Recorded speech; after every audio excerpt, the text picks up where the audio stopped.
Canadian-born reporter and newscaster Peter Jennings has died. He succumbed to lung cancer at the age of 67. I've been reminding my colleagues today, who've all been incredibly supportive, that almost 10 million Americans are already living with cancer, and I have a lot to learn from them. Earlier this year, Jennings told viewers about his illness. The World News Tonight anchor joined ABC News in 1964. Over the years, he impressed some of the biggest names in broadcasting, including Barbara Walters. No one could ad-lib like Peter. Sometimes he drove me crazy because he knew every detail, and I would find myself saying, but he really did. You would think that it was all scripted. He was so poetic. Jennings never completed high school or college. Before heading to the U.S., he worked here at CTV News. Once again, Peter Jennings, dead at age 67. And joining me now is CTV's chief news anchor, Lloyd Robertson. A sad day, Lloyd. What can you share with us about your relationship with Peter Jennings? Well, our paths crossed many times over the years, but most significantly, we worked together in the early 60s at the CBC, the public broadcaster in Canada, of course. And I can distinctly remember when Peter called me up to the announce booth in the local station in Toronto, and the big, tall Peter, of course, and he had his legs stretched out across the desk, and he said, I've got this offer to go to CTV, to this new private network, to anchor the news. And I'm not sure what my father's going to think about it, because his father was Charles Jennings, the late Charles Jennings, who was vice president of CBC for years and years, and earlier had been on the air there doing the news.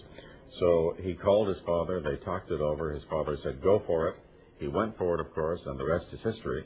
He anchored the news in Canada with Baden Langton, and then he got his big break to go to ABC in New York in 1965, I believe it was, 64. And being so young, he was only 27 at the time, he was up against Walter Cronkite, he was up against Huntley Brinkley with their years of experience in American television and in the American story, really. And the newspapers didn't accept him, and the audience didn't accept him, but ABC kept with him. They kept the faith. And eventually, they moved him out as a foreign correspondent, and that really is where Peter cut his teeth and became great.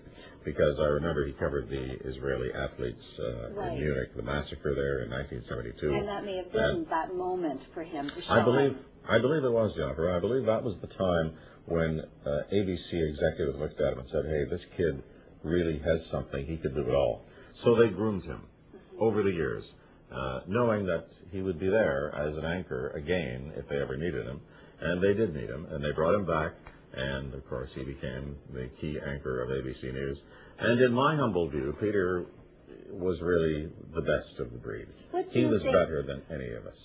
Being as successful and loved as you are, and knowing what it takes to be a wonderful news anchor, what was his appeal, do you think?